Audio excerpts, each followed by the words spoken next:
리더가 되는 데 있어 가장 중요한 것은 학습에 대한 지속적인 열정이다. 미국 기업인 브라이언 코발의 말입니다. 중고등학생들이 공부를 싫어하면서도 억지로 하는 이유는 대학 때문이죠.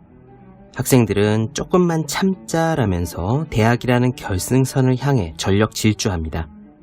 하지만 대학은 결승선이 아니에요. 본격적인 공부는 오히려 그때부터 시작입니다. 학점과 어학, 자격증과 공모전까지 할 일은 더 많아지잖아요. 학생들은 다시 취업이라는 결승선을 상상하면서 버팁니다. 그렇게 꿈에 그리던 직장에 들어가면 그때 깨닫게 돼요. 거기서도 다들 공부하고 있다는 사실을 말입니다. 직장인은 살아남기 위해서 공부를 하죠. 학교 다닐 때가 좋았지라는 말은 그래서 나옵니다. 공부에는 끝이 없어요. 이제는 평생 공부해야 하는 시대입니다. 그래서 저는 진심으로 조언하고 싶습니다. 부디 공부를 좋아해 달라고 말이에요. 자기 분야를 찾으면 공부가 재미있습니다. 집중하는 법을 익혀도 재미있습니다. 목표를 잘게 쪼개 성취하는 습관을 들여도 재미있습니다. 무엇이든 좋으니까 공부와 친해지기를 진심으로 바랍니다. 책상에 올려두기만 해도 공부하고 싶어지는 365 홍콩 캘린더 공부의 결승선은 없다의 한 대목으로 시작합니다.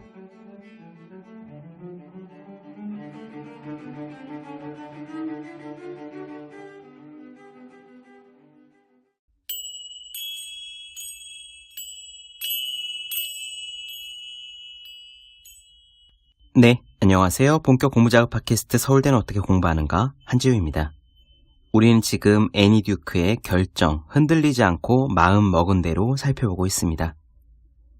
지난 시간에 우리는 의도적 합리화에 대한 이야기를 나눴습니다. 사람은 자기가 원래 가지고 있는 믿음과 일치하는 정보, 그 믿음을 뒷받침하는 근거만 보기가 쉽다 라는 것이 의도적 합리화였죠. 이 의도적 합리화 때문에 우리는 한번 가진 관점을 바꾸지 못하고 자기 주장만 되풀이하기 쉽습니다. 그것이 진실이 아닌데도요. 자, 이 의도적 합리화와 더불어서 우리가 객관적이고 올바른 결정을 하지 못하도록 막는 한 가지 비이성적인 경향을 더 이야기해 봅시다. 자기 위주 편향입니다. 이미 가지고 있는 믿음에 알맞는 근거만 끌어모은다는 것이 의도적 합리화라면은요.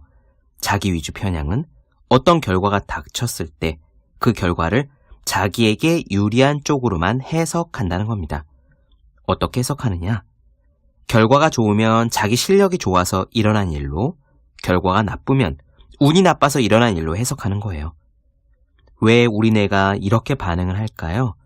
간단합니다. 그렇게 해야 우리 자아가 긍정적인 존재가 되기 때문이에요.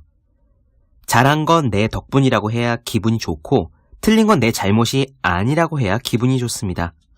문제는 너무도 당연한 이야기지만 실력과 운에 대한 원인 분석이 틀렸다는 데 있습니다.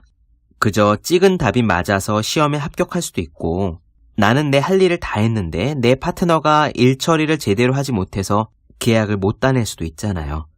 운 때문에 일어난 결과들을 생선에서 가시를 발라내듯이 잘 발라내서 제거한 뒤에 그 나머지를 가지고 내 실력이 어느 부분이 부족했나 꼼꼼히 검토해봐야 반성과 피드백이 가능한 건데 원인 분석부터 자기 위주 편향으로 잘못되면 우리는 실력을 향상시킬 기회 자체를 잃어버립니다. 잘 되면 내 탓, 안 되면 재수 탓이라고 생각하는 습관이 있는 사람은 비록 기분은 좋고 긍정적인 자아상을 유지할 수 있는지는 모르겠지만 더 배우고 더 나아질 수 있는 소중한 기회를 놓치는 것이나 다름없습니다. 그럼 오늘 이야기 시작하겠습니다.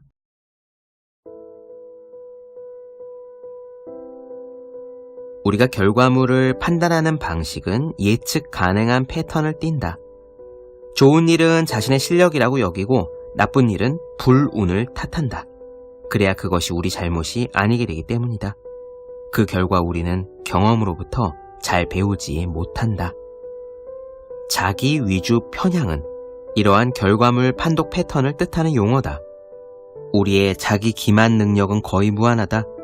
자동차 보험금 신청서에서 사람들이 사고가 난 이유를 실제로 어떻게 설명하는지 한번 살펴보라. 반대편에서 오던 정차된 트럭과 충돌했다. 보행자가 내 차를 치더니 차 밑으로 기어 들어갔다. 눈에 보이지 않는 차가 갑자기 나타나서 내 차를 친 뒤에 사라졌다. 전신주가 다가와 내 차를 치고 말았다. 그렇다. 스탠퍼드 법학대학원의 교수이자 사회심리학자 로버트 매쿠는 다양한 자동차 사고 경위서를 살펴보고 그중 75%에서 피해자가 남 탓을 했음을 알아냈다.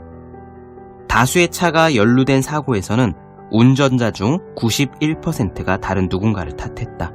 그리고 무엇보다 놀라운 점은 단독 사고에서도 운전자 가운데 37%가 어떻게든 사고 원인이 다른 누군가 혹은 다른 무언가에 있다고 주장했다는 것이다. 포커 월드 시리즈 역사상 최고의 선수인 필 헬무트가 이 오류를 범한 일화는 유명하다. 텔레비전으로 생중계된 한 포커 토너먼트에서 패배에 떨어진 뒤에 헬무트는 ESPN 방송국 카메라에다 대고 이렇게 말했다. 운만 따라줬다면 다 이겼을 겁니다. 이 한 문장은 포커 세계에서 전설이 되었다. 모든 포커 플레이어들이 경악을 금치 못하긴 했지만 사실 필과 다른 선수들의 차이점이 있다면 그가 이 사실을 입 밖에 냈다는 것, 그것도 텔레비전 카메라에 대고 말했다는 것뿐이었다. 그저 우리 대부분은 그런 생각을 속으로만 할 정도의 이성을 가지고 있었다. 하지만 우리 모두가 그와 같은 생각에 취약하다는 사실에는 의심의 여지가 없다. 나 또한 예외가 아니다. 포커 플레이어로 활동할 당시에 나 역시 이길 때는 내 실력 덕분이고 질 때는 운이 나빴기 때문이라고 투덜거리기를 수도 없이 반복했다. 이건 인간이 지닌 본질적인 충동이다. 삶의 다른 분야에서도 이렇게 하려는 경향을 그동안 수차례 느꼈다. 명심하시라. 착시 현상임을 알면서도 그걸 보는 걸 피할 수 없다는 사실을 말이다. 자기 위주 편향은 경험을 통해 배우는 능력에 즉각적이고도 명백한 영향을 미친다. 나쁜 결과물의 상당 부분을 불운 탓으로 돌리다 보면 우리의 의사결정을 살펴보고 다음에 더 잘할 수 있는 부분을 찾아낼 기회를 놓치게 된다. 물론 나쁜 일 중에서 일부는 불운 때문에, 좋은 일 중에서 일부는 실력 덕분에 일어나기도 한다. 나는 그저 항상 그렇진 않다는 사실을 아는 것뿐이다. 자기 위주 편향은 매우 깊숙이 뿌리내리고 있고 아주 튼튼해서 제거하기 힘든 사고 패턴이다. 이러한 패턴이 왜 나타나는지 이해하는 것은 경험을 통해 학습 능력을 발전시킬 실용적인 전략 개발의 첫 번째 단계다. 의도적 합리화와 마찬가지로 자기 위주 편향도 자기 삶의 스토리를 긍정적으로 만들어내고자 하는 욕구에서부터 나온다. 그런 스토리에서 무언가 좋은 일을 자신의 공으로 돌리는 것은 우리가 옳은 결정을 내렸다고 말하는 것과 같다. 그리고 자신이 옳다는 기분은 언제나 좋다. 마찬가지로 나쁜 일이 자신의 잘못이라고 생각하는 것은 곧 우리가 틀린 결정을 내렸다는 뜻이고 틀렸다는 기분은 언제나 나쁘다. 자기 삶의 스토리를 더욱 발전시키겠다는 목표로 결과물을 가려내고 그 과정에서 흑백 논리를 따르면 왜 미래가 특정 방식으로 펼쳐지는가를 두고 현명하게 베이팅할 수 있는 능력이 사라진다. 하지만 포커패든 자동차 사고든 야구의 작전 지시든 소송 결과든 사업상의 성공이든 사실상 거의 모든 결과물에 운과 실력의 요소가 함께 들어있다. 자아상을 긍정적으로 업데이트하고자 하는 동기가 자기 위주 편향의 근거를 이룬다는 사실을 고려하면 그 편향을 극복할 해결책을 어디에서 찾아야 하는지 대략 감을 잡을 수 있다. 어쩌면 자아에 집착하지 않고 꼭 긍정적인 인생 스토리를 가져야만 한다는 생각을 포기할 수도 있을 것이다. 아니면 여전히 긍정적인 삶을 추구하되 자신의 실력을 칭찬하고 남을 탓함으로써 자아상을 업데이트하는 대신 더 객관적이고 더 개방적인 자세로 결과물에 대한 운과 실력의 영향력을 잘 평가하도록 노력할 수도 있다. 결과물을 처리하는 방식에 시간과 노력을 더 투자해서 정확하게 판독을 하고 진실을 추구함으로써 긍정적인 자아상, 업데이트를 얻어내는 것이다.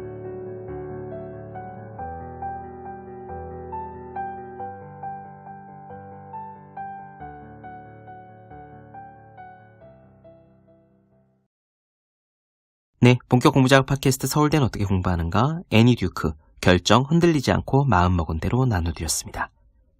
더 많은 이야기가 궁금하신 분들, 질문사항 있으신 분들은 제 유튜브 채널 서울대는 어떻게 공부하는가? 네이버 블로그 생의 즐거운 편지, 다음 카카오 브런치 한재유 브런치, 인스타그램에서 해시태그 서울대는 어떻게 공부하는가 검색해 주시면 좋겠습니다. 또 매일매일 공부하시는 분들, 여러분 주변의 학생, 수험생, 직장인, 취준생 등 공부하시는 모든 분들을 위해서 어떻게 공부하는 것이 효율적인 설명한 혼자 하는 공부의 정석, 그리고 책상에 올려두기만 해도 공부하고 싶어지는 365 홍콩 캘린더 아직 읽지 않으셨다면 꼭 한번 읽어보셨으면 좋겠습니다. 그럼 오늘 여기까지 하겠습니다. 전 다음 시간에 뵐게요. 여러분 모두 열심히 공부하십시오. 저도 열심히 하겠습니다.